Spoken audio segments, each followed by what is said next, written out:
Everyone, this is Guru from Guru commerce वाला। Last lecture में हमने थेरीज ऑफ मैनेजमेंट स्टार्ट किया था। उसमें first 14 principles of management cover किया था हेनरी फ्योल के। वो थेरी पूरी कंप्लीट हो गई थी। हमने उस थेरी पे अच्छे से पढ़ाई किया था और वो थेरी को पूरी तरह से समझा था। We will start with second theory of management which is scientific management.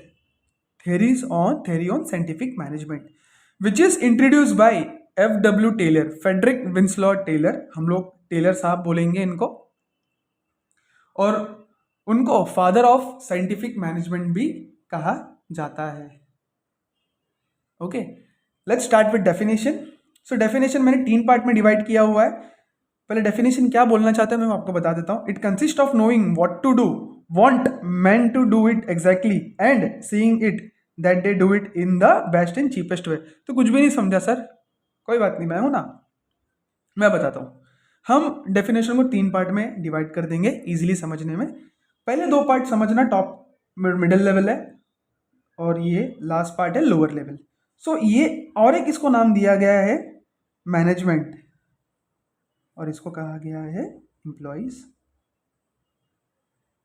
ठीक है, सो अब पढ़ना, अब मजा आएगा, एक एक लाइन पढ़ेंगे। It consist of knowing what to do.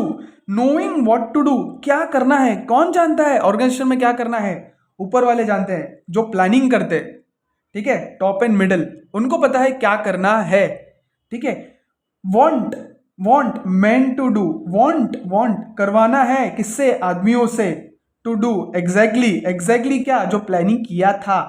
ठीक है, नोइंग व्हाट टू डू, उनको पता है क्या करना है, किससे करवाना है? आदमियों से कराना है जो प्लान किया था। ठीक है, लोअर पार्ट में आ जाते हैं।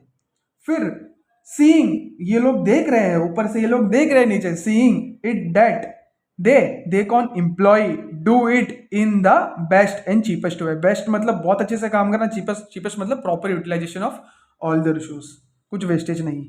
ठीक है, सिंपल, ये डेफिनेशन हमारा कंप्लीट हुआ। सो ये पूरा का पूरा डेफिनेशन आप देखोगे ना, मैनेजमेंट और एम्प्लॉय के बीच में ही है। इवन हम लोग अभी importance, significance, principles of scientific management पढ़ेंगे ना, वो पूरा का पूरा मैनेजमेंट और एम्प्लॉय के रिलेटेड है और साइंटिफिक टेक्निक के बारे में बताया गया है। ठीक है, सो स्टार्ट करते हैं पार्ट बाय पार्ट।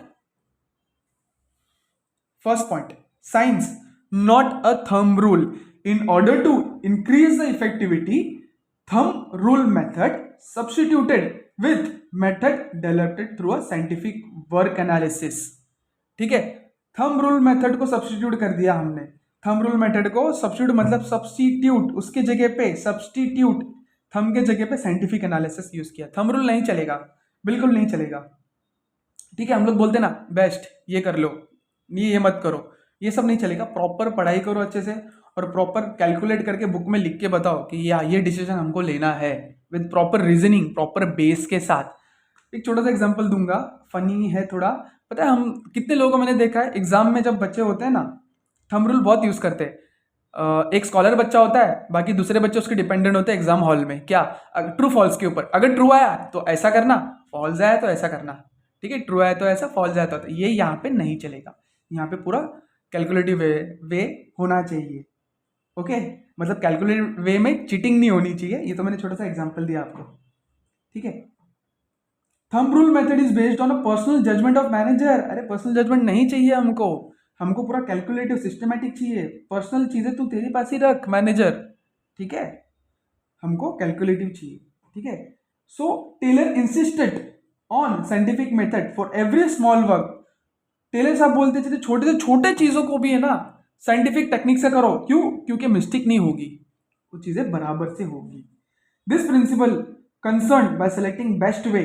पूरा आप लिखा पढ़ी करके करोगे, ऑल्टरनेट ऑप्शन ढूंढोगे तो बेस्ट वे ही का रिजल्ट मिलेगा। फॉर परफॉर्मिंग जॉब्स, अगर बेस्ट वे में करोगे तो जॉब भी अच्छे से होगा। Not by trial and error method. Trial and error method मैंने आपको बताया था।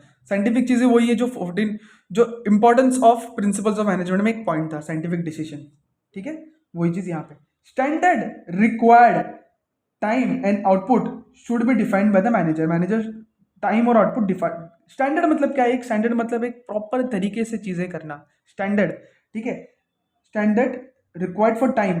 फॉर एग्जाम्पल अंबुजा सीमेंट की फैक्ट्री है, 100 kg सीमेंट प्रोड्यूस करने के लिए मुझे ये पहले से ही डिफाइंड होना चाहिए, कितने घंटे लगेंगे, टाइम कितने घंटे लगेंगे, 10 घंटे, ठीक है, 10 घंटे लगेंगे, तब जाके 100 आवर्स का सीमेंट प्रोड्यूस होगा, ठीक है। ये हो गया टाइम और ये हो गया आउटपुट, ये मिल गया हमको, ये दोनों का रिजल्ट, ये दोनों हमारा रिजल्ट है, ठीक है। शुड बी डिफाइंड, ये दोनों चीज़ें डिफाइंड भी होनी चाहिए मैनेजर से, ये दोनों चीज़ पहले से ही डिफाइंड होना चाहिए, किससे, मैनेजर से, ओके। हेल्प्स इन, अगर ये डिफाइंड होगा तो helps in time and energy, human energy, ठीक है। इतने घंटे में काम करना है, इतने घंटे में काम कंप्लीट हो गया ना, वेल एंड गुड यार, तो हमारा एनर्जी बचा, बराबर। अभी अभी टाइम फिक्स नहीं होता, शायद ऐसा, अगर मैनेजर ऐसा बोलता है शायद से 10 से 11 घंटे लगते, ये नहीं चलेगा, शायद यहाँ पे नहीं चलेगा, यहाँ पे बताओ प्रॉपरली कितना है, 2-4 मिनट आगे पीछे हुआ तो समझा जा सकता है, उसका रूट कॉज फाइंड किया जा सकता है, ठीक है। फिर रिजल्ट भी, result into expected standard output, standard output कितना, 100 kg ऑफ ये चाहिए था हमको, इतने में बराबर से मिला अगर प्रॉपर फॉलो किया गया तो। Second, harmony not Discord, harmony मतलब क्या, यहाँ पे पीस, डिस्कॉर्ड मतलब झगड़ा, ठीक है। हार्मनी होनी चाहिए, पीस होना चाहिए, हार्मनी तो तालमेल, एक दूसरे को समझे, ठीक है, झगड़ा ना करे, बराबर। अगर एक दूसरे को समझेंगे तो बहुत फायदा होगा, अगर आप ये झगड़ा करेंगे तो कुछ नहीं मिलने वाला है। जैसे कि आप यस, जैसे ही एम्प्लॉय ऑर्गेनाइजेशन में आता है, गुड मॉर्निंग सर कहता है, वो भी अप्रिशिएट करते हैं, फिर मैनेजमेंट भी उनको मोटिवेट रखना चाहिए, ठीक है। इससे क्या होगा पता है, इससे आपका ना आउटपुट बढ़ेगा, एफिशिएंसी बढ़ेगा, और आप काम ज़्यादा करोगे और काम अच्छे से करोगे, सबके लिए फायदा है, एम्प्लॉय के लिए भी फायदा है, मैनेजमेंट जो टॉप और मिडिल पे उनके लिए भी फायदा है, ठीक है, सबका भला हो रहा है यहाँ पे। तो पूरा अब देखोगे ना, ये पूरा आंसर ये दोनों में ही आएगा अभी, मैनेजमेंट एम्प्लॉय, ठीक है। अकॉर्डिंग टू द प्रिंसिस principle there should be harmony between employees and management, okay. Harmony होगा तो एफिशिएंसी भी अच्छा होगा। दिस अबाउ कॉम्बिनेशन, ये दोनों का combination, minimising the conflict between them, झगड़े नहीं होंगे, लड़ाई नहीं होंगे, ठीक है, और परफेक्ट अंडरस्टैंडिंग होगा। अगर परफेक्ट अंडरस्टैंडिंग है बिटवीन एम्प्लॉयज एंड मैनेजमेंट, फिर क्या उसके फायदे बहुत है, क्या है, creating healthy work environment, healthy work environment होगा, मतलब ना झगड़े ना लड़ाई होंगी, ठीक है। हेल्दी वर्क इन्वायरमेंट होगा तो कस्टमर्स भी अप्रिशिएट करेंगे, कस्टमर्स भी आएंगे देखने के लिए, प्रोडक्ट्स लेने के लिए। मतलब समझो एक काउंटर में कुछ बहस चल रहा है, दूसरे काउंटर पे बहुत अच्छे से दो एम्प्लॉयज़ और मैनेजमेंट की तालमेल हो रही है, ठीक है। ये एक डिपार्टमेंट मैंने एग्जांपल दिया, बाकी ओवरऑल ऑर्गेनाइजेशन में ऐसा होना चाहिए। अगर हेल्दी वर्क इन्वायरमेंट है तो डिजायर्ड गोल अचीविंग, तो गोल आराम से डिजायर्ड गोल अचीव हो सकता है। सक्सेस मतलब success, higher productivity, higher profit. Organisation should think maximum prosperity of employ, prosperity मतलब क्या, एम्प्लॉय के लिए बेनिफिट, ओके। एम्प्लॉय का अच्छा सोचना, एम्प्लॉय के लिए कुछ चीज़ें कंसिडर करना, ओके, ये हो गया prosperity. So harmony and Discord पे और एक पॉइंट बेस है, मेंटल रेवोल्यूशन। मेंटल रेवोल्यूशन मतलब क्या, दिमागी हालत और दिमाग को बदलाव करना, दिमाग को चेंज करना, एटीट्यूड को चेंज करना, correct. Taylor introduce the concept of mental revolution principle, focus on change in attitude, change in attitude, focus on change in attitude towards the employees and management. एक दूसरे के ईच अदर ये लोग देख रहे हैं, एक दूसरे का चेंज एटीट्यूड क्या रखा, अच्छा एटीट्यूड रखा दोनों ने। सो एम्प्लॉय अच्छे से ओबे करता है, सुनता है मैनेजमेंट को, मैनेजमेंट बोलता है, और ये चीज़ ऑर्गेनाइजेशन के लिए बेनिफिट के लिए है, ठीक है। Both should realise equal importance, दोनों के लिए इक्वल इंपॉर्टेंस होना चाहिए। Management should give full cooperation for to employees achieving the goals of organisation, this will increase the productivity and the profits. Productivity मतलब कि जितना जितना अंबुजा सीमेंट का आउटपुट था, समझो 110 भी हो सकता है, अगर वो इतने घंटे में काम करे, अच्छे से काम करे तो, ठीक है। प्रॉफिट्स भी बढ़ सकता है, ठीक है, ज़्यादा आउटपुट ज़्यादा प्रॉफिट भी मिल सकता है, ओके। डिग्निटी होनी चाहिए एक दूसरे के खिलाफ, मतलब मैनेजर ऐसा नहीं बोलना चाहिए, तू अरे तू मेरे से छोटा है तो कुछ नहीं कर सकता, ठीक है, मैं सब कुछ हूँ, नहीं, डिग्निटी, उनकी रिस्पेक्ट भी होनी चाहिए जो वो काम कर रहे हैं, okay. Next point, so will come to third point now, development of employers relationship, development of employer relationship for a greater efficiency and maximum prosperity, ठीक है। अगर एम्प्लॉयर रिलेशनशिप है तो इजीली एफिशिएंसी भी बढ़ सकती है और मैक्सिमम प्रॉस्पेरिटी भी मिल सकती है। So best performance depends on skills and capabilities of employees, जहाँ जितना जैसा स्किल्स है वहाँ पे एम्प्लॉय को प्लेस होना चाहिए. So managers providing a training and development whenever required, it is very essential. Training and development देंगे तो उनका स्किल्स एंड कैपेबिलिटीज भी बढ़ेगा, स्किल्स भी बढ़ेगा, उनको क्लैरिटी मिलेगा क्या करना है क्या नहीं करना है. ठीक है, it is very essential. It is ultimately affects the profitability of organisation. अगर स्किल्स हो रहा है, ठीक है, कैपेबिलिटीज इनकी बढ़ रही है एम्प्लॉय की, तो वो एक साथ में ज़्यादा कस्टमर को हैंडल कर सकते हैं और कस्टमर को अच्छे से अटेंड करके उनको उनकी रिक्वायरमेंट पूरी कर सकते हैं. ठीक है, each employ should be given a proper opportunity to attend greater efficiency and maximum prosperity. Done with the third point. Fourth also done. To the fifth point, division of responsibility. Division of responsibility मतलब क्या, जिम्मेदारी का बराबर बंटवारा होना चाहिए.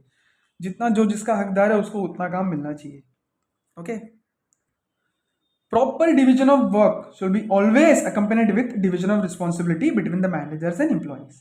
So here top level and middle level managers are the key people for planning, and then the lower level people और employees concentrate on is executive. ये लोग प्लान करेंगे, ये उसका एग्जीक्यूशन करेंगे, जो हमने डेफिनेशन में पढ़ा था. ठीक है, reporting done based on instruction by the superiors. Superior ने जिस तरह से बताया उस तरह से एम्प्लॉय को रिपोर्ट करना है तो फिक्स होगा. Manager should always help, encourage, guide employees. जो हमने शाहरुख खान का एग्जाम्पल देखा था, मैनेजर आके उनको ट्रेन करता है, हेल्प करता है, गाइड करता है कि क्या है. ठीक है, helps best performance of managers as well as employees. Last point, cooperation not individualism. Okay, so ये एक झुंड है, जैसा बोलते हैं ना टीम है. हेनरी पेवाल के प्रिंसिपल में हमने पढ़ा था winning a match is important rather than a century.